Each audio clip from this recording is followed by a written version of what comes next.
Well, you join us now at the US House of Representatives. I'm just outside the House Armed Services Committee, and I'm with the ranking Democrat member of that committee, Representative Adam Smith. Thanks for talking to us today about this pressing Somali issue. Can you give us the latest details? You and some other members of Congress sent a letter to the administration pressing them to take this issue urgently and have some kind of an emergency meeting. How's that going?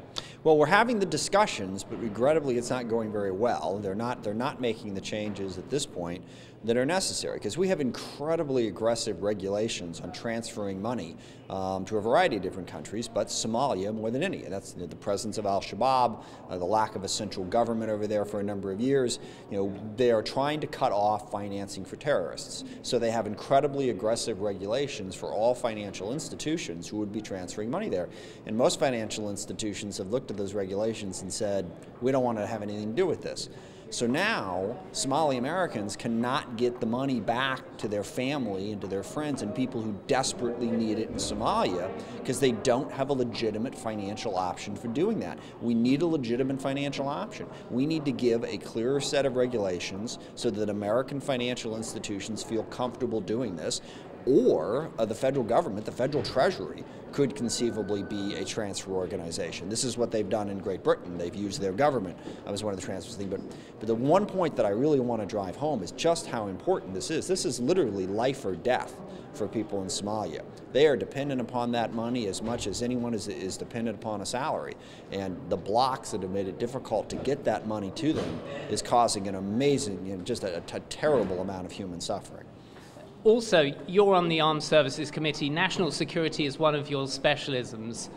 How important is this to national security as well? Because we're hearing that over $200 million goes from Somali Americans to their relatives in Somalia normally. So this also is a national security issue. Well, that's the interesting thing. I mean, the laws were put in place because of national security. We wanted to cut off money from getting to terrorist organizations.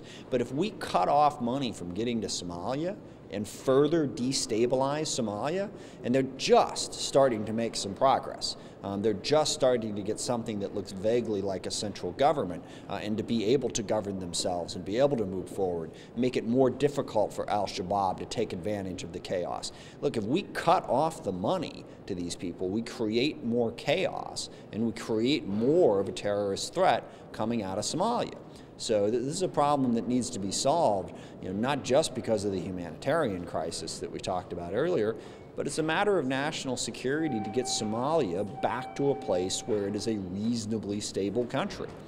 Representative Smith, thank you very much. And the last thing I want to say is, just in the last few minutes, we've heard that the administration is now willing to chair an emergency meeting, probably in around 2 weeks' time, in order to discuss emergency measures that may be put in place or could be put in place in order to get that money over to Somalia, perhaps without the use of the traditional banking system, perhaps with the use of the US government in some form. So back to you.